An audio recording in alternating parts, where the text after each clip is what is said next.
Thank you so much. बहुत जो आज से 20-22 साल पहले जो क्रेज़ क्रिएट हुआ था, वही क्रेज़ हम देख रहे हैं जब से ट्रेलर आया है। बताइए कितने एक्साइटेड हैं गदर 2 को लेकर? बहुत ज़्यादा एक्साइटेड। जितना प्यार मिल रहा है ट्रेलर को देखकर, गदर 2 को देखकर, ऐसी उम्मीद कर रहे हैं कि फिल्म को देखकर भी उतना ही मिलेगा। तो एक्साइटमेंट और बढ़ रहा है, नर्वसनेस बढ़ रही है। सो गदर के बारे में कुछ बताना चाहेंगे आप? गदर, जब आपने गदर देखी थी एंड नाउ आज आप गदर 2 का पार्ट हैं, तो ज़रा कुछ बताना चाहेंगे कैसी रही जर्नी आपके लिए? मुझे पता है जब आपने देखी थी आज से 20-22 साल पहले, तो बिलीव नहीं हो रहा था, लोगों का बहुत ही क्रेज था सिनेमा घरों में। अब जब आप इस गदर 2 का पार्ट हैं, तो कितना ब्लेस्ड मोमेंट, कितना प्रिविलेज मोमेंट होता है आपके लिए? ये अपने आप में कितना एक्साइटमेंट भरा सवाल है कि उस वक्त जब देखी थी और अब जब आप उसका हिस्सा है, तो ये अपने आप में इतनी एक्साइटमेंट है। मैंने नहीं सोचा था कि मैं भी इसका पार्ट होऊंगा। वो एक्साइटमेंट वो देखकर जो हुई थी, आज वही एक्साइटमेंट वापस देखकर होगी। अगर मैं इस फिल्म में नहीं भी होता तो भी मैं इस फिल्म को वैसे ही देखने जाता। ये मेरा सौभाग्य है, मेरा गुड लक है कि मैं इसका पार्ट हूँ। तो एक्साइटमेंट डबल, ट्रिपल, 4 गुना, 5 गुना बढ़ती जा रही है। मैंने आपकी एक फ़ोटो देखी जो शायद अभी हम नहीं दिखा सकते, जनरल का बहुत ही बेहतरीन, बहुत जी बेहतरीन लुक जी, दिखाई दे रहा है। थोड़ा सा थैंक ज़रा यू। कुछ बताइए जरा उसके बारे में, मतलब अपने किरदार के बारे में थोड़ा सा बताना चाहेंगे आप? देखिए, किरदार किस अंदाज में ट्रेलर में हमने देखा, किस अंदाज में आप हमें दिखाई देने वाले हैं इस बार गदर 2 में? अंदाज वही है, नेगेटिव रोल है। पहली बात तो सबसे पहले विलन का रोल है, और ये प्योर विलन है। इसमें कोई फैमिली नहीं है, मतलब फैमिली एज इन इस बंदे की कोई फैमिली नहीं है। तो ये सीधा उसका एक ही है कि मेरा देश है और मेरे देश के खिलाफ जो लोग हैं उनका, बस वो सीधा सीधा उसका एक ही असाम में एक ही लक्ष्य है कि वो विलन है और वो गलत काम ही करेगा।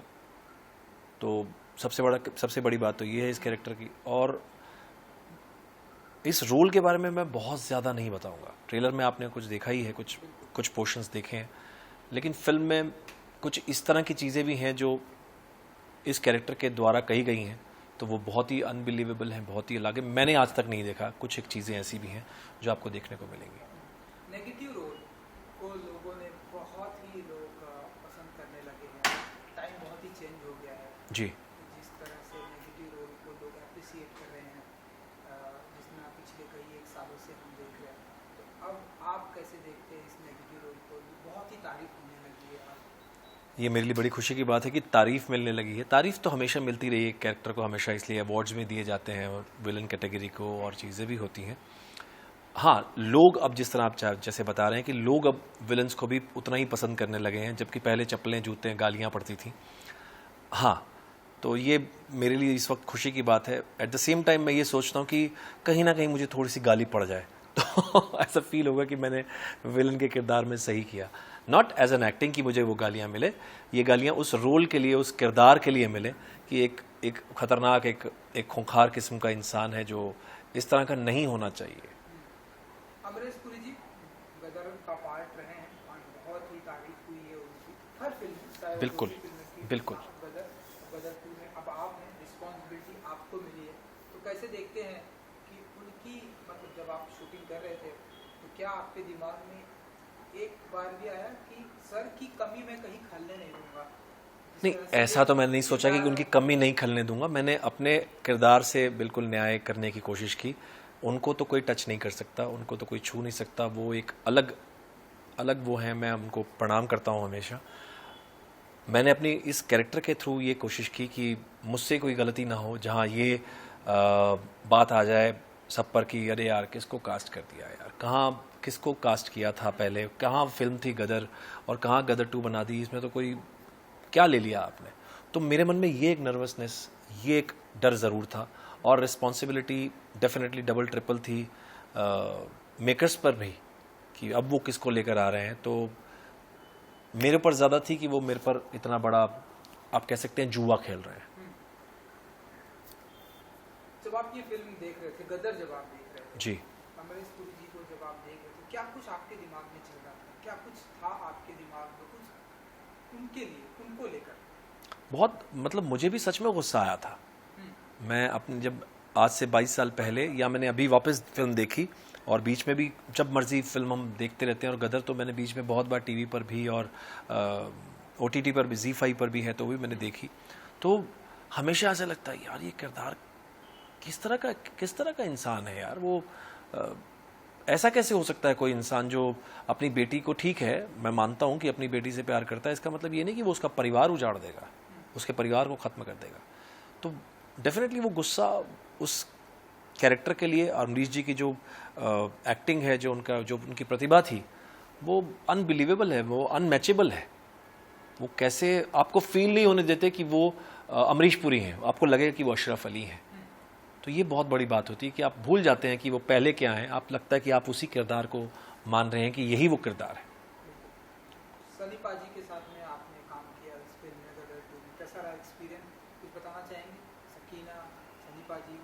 बहुत कमाल का एक्सपीरियंस है, बहुत मज़ेदार, बहुत ही क्या कह सकते हैं कि वो इतने सहज हैं, इतने नेचुरल हैं, इतने नॉर्मल हैं। मतलब आपको फील नहीं होने देते कि आप एक काम करते रहें, आप उनके साथ, जैसा उनका एक जज्बा है काम करने के प्रति कि वो एकदम लगे रहते हैं उसमें, एकदम इन्वॉल्व रहते हैं।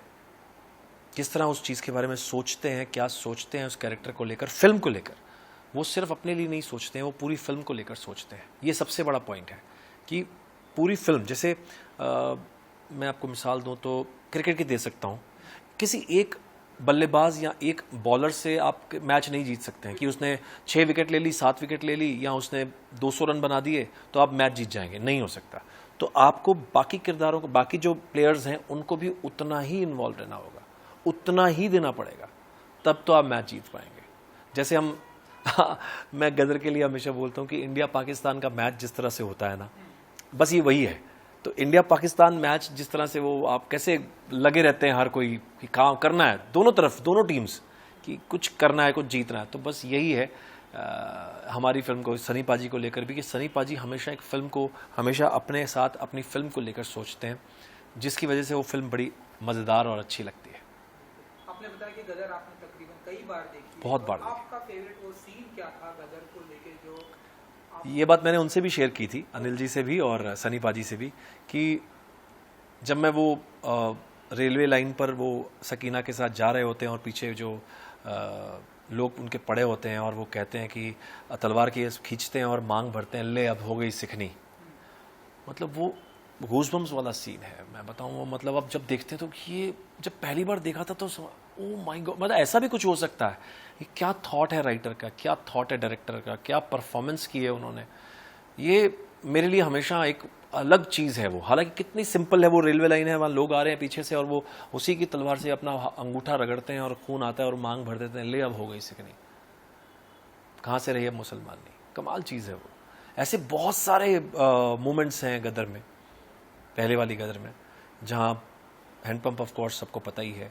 उसके अलावा भी हैं जहाँ मैं अगर याद करूँ, जब वो प्लेन आता है इंटरवल के पास और जब देखते हैं कि अंदर अमरीश जी बैठे हुए हैं, सकीना आती है, उसको नहीं पता कि उसके फादर उनको लेने आए हैं।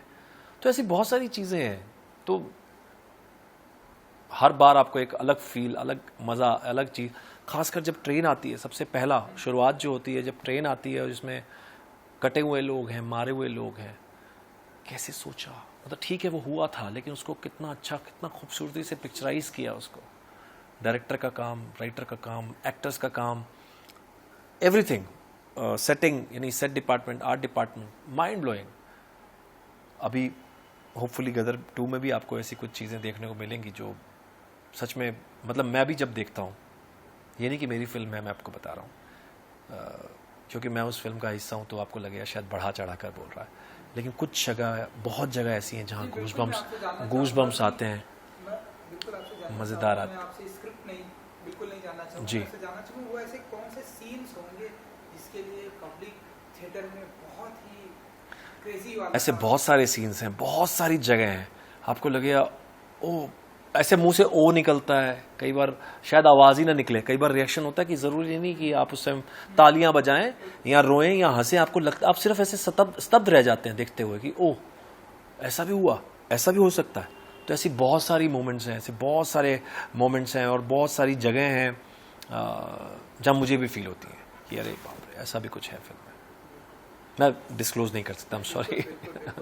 शूटिंग जिस तरह से गदर था, गदर थी, शूटिंग के वक्त क्या कुछ आपने कितना कुछ अपना 100% देने की कोशिश की? क्योंकि हर एक एक्टर सोचता है कि जी। मैं अपनी जरा से भी कसर ना रहने दूं, बिल्कुल बिल्कुल बिल्कुल 100% परफॉर्मेंस दूं। बिल्कुल। गदर को जितना लोगों ने बिल्कुल। appreciate किया उतना ही लोग इस बात के लिए मैं आपको बताऊं, मैं मेरी कोशिश अपने काम को लेकर या अपने किसी भी काम को लेकर हमेशा रहती है। मैं हमेशा यही कहता हूं कि जब दो अपना 100% दो। तो मैंने पूरी कोशिश की है कि मैं अपना 99.9% भी नहीं दूं, मैंने पूरा कोशिश की कि मैं पूरा 100% दूं। एट द सेम टाइम, जैसे आपने कहा कि आपको लगता है कि बस मैं तो अब ये कर दूंगा, जहां एक्टर्स के मन में ये बात आती है, मैंने एक बार सोचा था ऐसा, मैं एक काम कर रहा था जहां पर मुझे ही बोलना था, मुझे ही करना था, वहाँ एक कमाल की चीज़ थी। तो वहाँ मैंने डायरेक्टर आए और डायरेक्टर ने कहा कि अरे ये लाइन्स तो सब आप ही की हैं और ये देखना, ऐसा देखा ना अभी आपको लग रहा है कि अब कमाल, तो मन में आया होगा कि आप फाड़ देंगे, आप तो बैंड बजा देंगे, आप तो ये कर देंगे। ऐसा बिल्कुल मत लाना, ये उल्टा है। ऐसा बिल्कुल मत लाना कि मैं फाड़ दूंगा। आप जितना है उतना करेंगे ना तो लोग अपने आप बोलेंगे कि आपने फाड़ दिया। आपके मन में जब आ गया कि मैं तो अब सबकी बैंड बजा दूंगा, सबकी बैंड नहीं बजती है, आपकी अपनी बजती है, क्योंकि आपका ध्यान उस तरफ है। आप सिर्फ अपने काम पे कंसंट्रेट कीजिए। अगर आपने अपना काम तरीके से कर दिया तो अपने आप बैंड बज ही जाएगा। चलिए, बहुत सारा चेंजेस आ गया है पिछले 4 से 5 सालों में, लेकिन गदर को तो आके तकरीबन 20-22 साल हो गया। 22 साल हो गया। OTT आ गए हैं। ओके ओके, मैं इनको ज़्यादा देख रहा हूँ। ठीक है ठीक है। OTT आ गए हैं, बहुत सारी चीज़ें आ गई है। तो कैसे आप देखते हैं कि क्या वही क्रेज थिएटर में आने वाला है, या क्योंकि जैसे OTT से, टीवी सिनेमा से बहुत सारी चीज़ें अब अलग हो गई हैं, डिस्ट्रीब्यूट हो गई हैं? मुझे लगता है आ ही गया है क्रेज़ वापस। ये बहुत सारी फिल्में हैं जो साबित करती हैं, सबूत हैं इस बात का कि जिस तरह से पहले तो नहीं सुना था कि फिल्मों ने 2000 करोड़ कमाया, 1500 करोड़ कमाया, 1000 करोड़ कमाया, तो ये अभी हो रहा है। तो ये दौर डेफिनेटली वापस आया, तभी तो हो रहा है। तो वही सिनेमा लोग देखना चाहते हैं, फिर से एक एंटरटेनमेंट देखना चाहते हैं। अगर आपको किसी तरह से कुछ और देखना है या आपको लगता है, देखिए एंटरटेनमेंट होना चाहिए, वो किसी भी तरह से हो तो सही है। अगर आप सिर्फ जो बीच बीच में होता गया या हो रहा था, आई डोंट नो, अब लोगों ने उसको भी पसंद किया, लेकिन लोग अब ये आंकड़े ही बताते हैं कि जो मास देखना चाहता है, जो सब देखना चाहते हैं, पूरी जनता देखना चाहती है, वो एक ऐसी फिल्म होती है जो इंडियन फिल्म पूरी एंटरटेनमेंट होती है। मुझे ऐसा लगता है, जिसमें गाने भी हों, इमोशंस भी हो, ड्रामा भी हो, फैमिली भी हो, हर चीज़ हो। तो वो वापस आया है, जो बहुत खुशी की बात है। जो OTT पर थोड़ा सा ब्लैक, थोड़ा सा डार्क साइड ज़्यादा चल रहा था, होना शुरू हो गया था। सीरियल्स में बहुत ज़्यादा घरेलू हो गया, माँ सास बहू और ये सब चल रहा था। तो ये सारी चीज़ें फिल्मों ने वापस एक बार, मुझे लगता है, वापस ले ली हैं, जो साउथ वाली फिल्मों से भी क्लियर हुआ। अब देखिए वो फिल्में, आपको ऐसा लगेगा कि आप कोई पुरानी फिल्म देख रहे हैं, मतलब पुरानी एज एन नॉट पुरानी, मतलब पुराने टाइम, यानी जो एंटरटेनमेंट मूवीज होती थी, जो पूरा एंटरटेन करेंगी आपको, चाहे वो पुष्पा हो, KGF हो, जो आपको बाहुबली हो, RRR हो, या जो भी हो, और अभी के पठान हो। हमारी भी बहुत फिल्में आई हैं जो माइलस्टोन है, और ऐसी बात नहीं है। मुझे लगता है कि सिनेमा इज बैक, पूरी तरह से बैक। जी। आई विश कि ऐसे ही सिनेमा बैक आ जाए काम करते रहे। ऑडियंस को कुछ कहना चाहेंगे अब जाते जाते, जो आपको इन दिनों बहुत ही प्यार दे रहे हैं, चाहे वो आपके चाणक्य का किरदार हो, चाहे आपने पठान में अभी हाल ही में जो आपने गजब का काम किया, कुछ कहना चाहेंगे? सबसे यही रिक्वेस्ट करूंगा कि सब जैसे मुझे हमेशा प्यार देते रहे हैं, हर रोल में, हर किरदार में, मुझे इस गदर 2 के किरदार में भी उतना ही प्यार दें, बल्कि उससे ज़्यादा दें। आप फिल्म ज़रूर देखें, आपको बहुत मज़ा आने वाला है, बहुत अलग लेवल पर जाएगी ये फिल्म लेकर आपको, और मुझे भी उतना ही प्यार दें। Thank you so much. Thank you.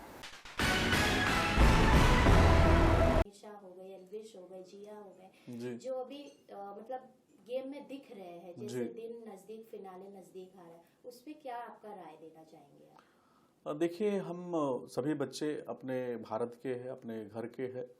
बहुत अच्छा कहते हैं ना कि एक पिता की 4 संतानें होती है, उसमें से कई व्यक्ति बहुत बेस्ट होता है, थोड़ा मध्यम होता है, उससे थोड़ा सा मध्यम होता है, और कोई सर्वश्रेष्ठ होता है।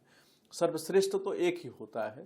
तो ये जो चारों बच्चे हैं, हम इनको श्रेष्ठ बोलेंगे। इसमें से इन्हीं में से कोई सर्वश्रेष्ठ बनेगा और बहुत अच्छा खेल रहे हैं। देखिए, हम अपने जीवन में जितना हम रियल रहते हैं, क्योंकि फेक चीज कितने देर, आप जैसे किसी का मोटापा है, अब जैसे कई बार आप लोग भी बोलते हैं आचार्य जी आपकी फोटो लेना है तो पेट थोड़ा दबा लेते हैं, कितनी देर पेट दबा के बैठे रहेंगे।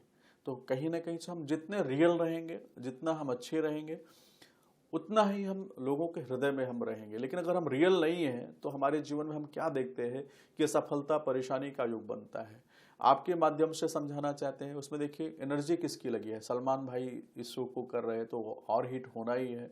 और ये जो बच्चे इस समय जो सर्वश्रेष्ठ है, श्रेष्ठों में भी जो श्रेष्ठ है, ये लोग जो कर रहे हैं, इनके स्टार्स है, इनके माता पिता, इनके पूर्वजों का, इनके प्रशंसकों का जो प्यार है, स्नेह है, या जो इनका सपोर्ट है। सपोर्ट भी सबको नहीं मिलता है। जब अपने जीवन में आप कुछ बेस्ट करते हैं और उसमें ईश्वर की कृपा हो जाए, आपके पूर्व जन्म के जो संस्कार है, तभी आपकी लाइफ में फेम मिलता है। कहते हैं ईश कृपा बिनु गुरु नहीं, गुरु बिना ना ज्ञान, ज्ञान बिना आत्मा नहीं, गावे वेद पुराण। वेद शास्त्र में क्या लिखे गए हैं। जब आपके कई जन्मों के पुण्य इकट्ठा होता है तो धन मिलता है मित्रों। पुण्य और अधिक होता है तो धन के साथ यश मिलता है। जब महापुण्य होता है तो ईश्वर की कृपा होती है। तो आप जब ईश्वर की कृपा होती है तो नेम, फेम, पैसा, पावर सब कुछ आपके जीवन में आता है। लेकिन हमने अपने गुरुओं के माध्यम से सुना है कि हमारे जीवन में अगर किसी चीज का अहंकार आ गया, छल आ गया, पाखंड आ गया, तो हम बहुत जल्दी हमारे जीवन में नाना प्रकार की परेशानी का युग बना लेते हैं। लेकिन मैं आपके माध्यम से बताना चाहता हूं, जो बिग बॉस का जो शो चल रहा है, बहुत रियल चल रहा है, बहुत अच्छा चल रहा है और कुछ ना कुछ अलग होता है। जब सलमान भाई करते हैं तो कुछ ना कुछ अलग होता है।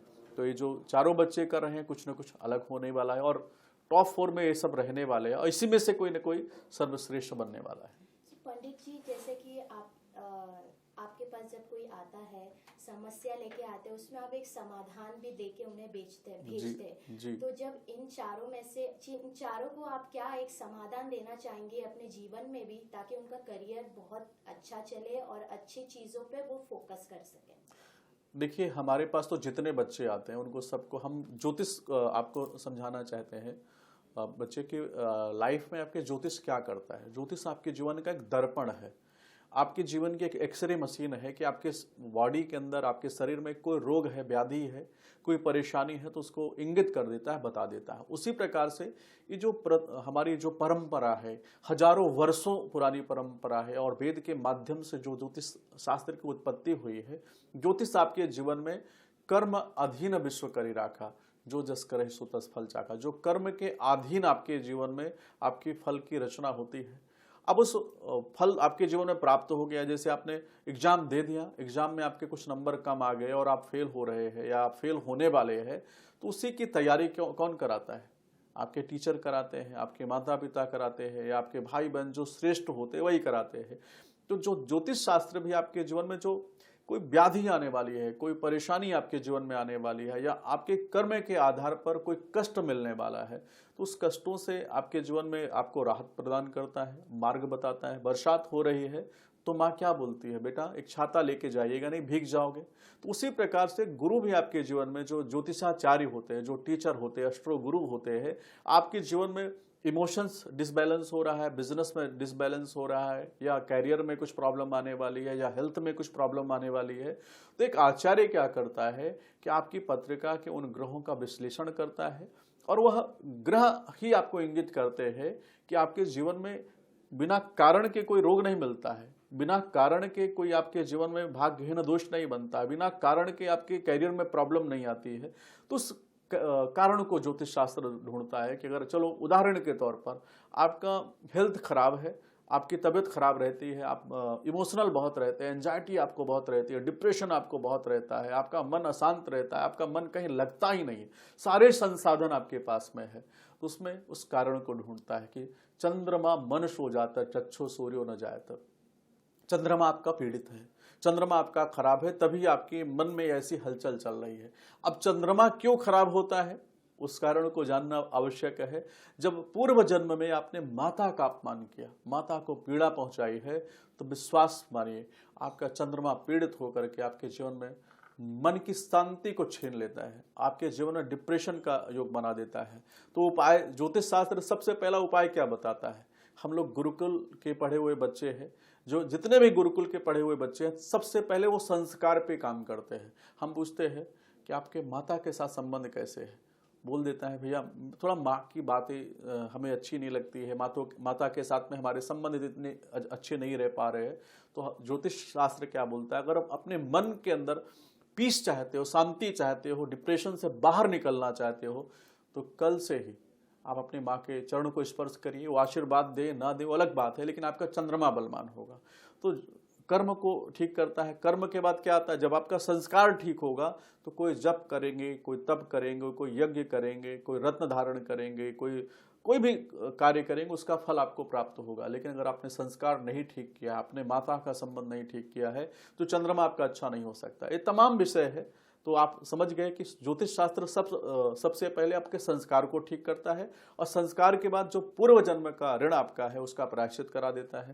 तो विश्वास मानिए जीवन में सफलता का योग बनता चला जाता है। दूसरा, इन बच्चों के लिए मैं बताना चाहता हूँ, सबसे पहले मनीषा जो बच्ची है बहुत अच्छा कर रही है, उसको बहुत अच्छे योग भी उसके पत्रिका के माध्यम से मैंने देखा है। मनीषा को समझाना चाहता हूँ कि आपको अपने सूर्य को दूषित नहीं करना है, वाणी दोष आपको नहीं रखना है। आप अपने जो जितना रियल आप है उतना आप करते जाइए, आपके जीवन में सफलता का योग बन जाएगा। दूसरा, एक हमारे जो प्रशंसक है अभिषेक जी है, अभिषेक जी को बताना चाहता हूं कि आप बहुत अच्छा कर रहे हैं, लेकिन अपने मंगल को आपको ठीक करना है ताकि आपके जीवन में सफलता का योग बन जाए। आप अपने फोकस से आपको नहीं हटना है, अपने फोकस को आगे सीधा लेके जाइए। आपके जीवन में भी बहुत अच्छा चांस है और टॉप 3 में आप रह सकते हैं, आपकी जो मेरी कैलकुलेशन है। तीसरा, एक बच्चा यादव करके है, उसका नाम क्या है, एलविश यादव जी, उनके लिए मैं बताना चाहता हूँ आपके स्टार्ट्स बहुत अच्छे हैं और आप सर्वश्रेष्ठ बन सकते हैं। जैसा कि आपकी पत्रिका का हमने विश्लेषण किया है, तो जैसे आप चल रहे हैं वैसे आप चलते रहिए, आपके जीवन में बहुत अच्छा रहेगा। जो आपका हृदय है, परोपकारी हृदय, इसको एक्टिवेट कर दीजिए। क्योंकि व्यक्ति को जहां पर धर्म होता है, वो चाहे कोई भी धर्म हो, हिंदू धर्म है, मुस्लिम धर्म है, सिख है, ईसाई धर्म है, या जितने भी धर्म है, क्योंकि आप जब अपने जीवन में जब सर्वश्रेष्ठ बनना चाहते हैं तो सभी की एनर्जी, सभी की ऑरा आपकी लाइफ में आना आवश्यक है। जैसे मैं ही प्रेयर करता हूं, मैं बोलता हूं मेरे अनंत जन्मों के भगवान अल्लाह गॉड वाहे गुरु मेरे 10 दिशाओं से रक्षा करे। जब आपको सर्वश्रेष्ठ बनना है तो सभी दिशाओं से, चारों दिशाओं से आपके जीवन में अपनी एनर्जी को एक्टिवेट करना होगा। उसको करिए, विश्वास मानिए, जीवन में सफलता का योग बन सकता है। जिया के बारे में क्या कहना चाहेंगे? जिया अच्छी बच्ची है और मैं उसकी जो कुंडली को देख रहा हूँ बहुत अच्छा है, और बस थोड़ा सा उनको अपने फोकस को उनको रखना है। क्योंकि जब हमारे शरीर का सेनापति कौन होता है? मंगल होता है। मंगल हमारा वीक हो जाता है तो हम भटकाव में चले जाते हैं, हमें पता ही नहीं होता। इंसान बहुत अच्छी है, उनकी जो प्रेजेंटेशन है वो भी बहुत अच्छी है, लेकिन क्या होता है हम अपने फोकस से थोड़ा 2 मिनट बाद हम जागते हैं। तो अब थोड़ा राइट टाइम है, अपना अच्छा आप खेल भी रही हो, अब राइट टाइम पे राइट एनर्जी को आप रखिए, अपने फोकस को आप बढ़ा दीजिए। विश्वास मानिए आप टॉप 4 में आप भी रहने वाली है। इसी के साथ बात करते हैं, बॉलीवुड में आपने कई प्रेडिक्शन की है। रिसेंटली रॉकी रानी की जो कहानी है, हाँ, प्रेम कहानी जी, बहुत पसंद आ रहा है जी। और अभी जवान भी आने वाली है, तो उस पे आप क्या कहना चाहेंगे? शाहरुख सर का मूवी आ रहा है, और तो क्या उस पे आपका प्रेडिक्शन और कैलकुलेशन है? देखिए, मैं पिछले साल ही प्रियंका जी, मैंने उनकी पत्रिका का जो उनका बर्थडे फोरकास्ट था मैंने किया था, और मैंने बताया था कि शाहरुख जी का जो बदमाश है वो कर चुका है। उनके लाइफ में धीरे धीरे अच्छी चीज़ें उनका दोबारा उनको रिटर्न मिल रही है, और अच्छा, क्योंकि देखिए समझना है, जब आपकी लाइफ में अच्छा समय नहीं रहता तो बुरा समय भी आपकी लाइफ में नहीं रहेगा, वो थोड़े समय में समाप्त होने ही वाला है। और बॉलीवुड में जो ग्रहण काल समय चल रहा था, हमने अभी 5-6 महीने पहले एक इंटरव्यू किया था, उसमें हमने बताया था कि अगस्त के महीने के बाद से या अगस्त के आसपास आप देखिएगा बॉलीवुड के लिए अच्छा दौर प्रारंभ होगा। अब हमें समझना है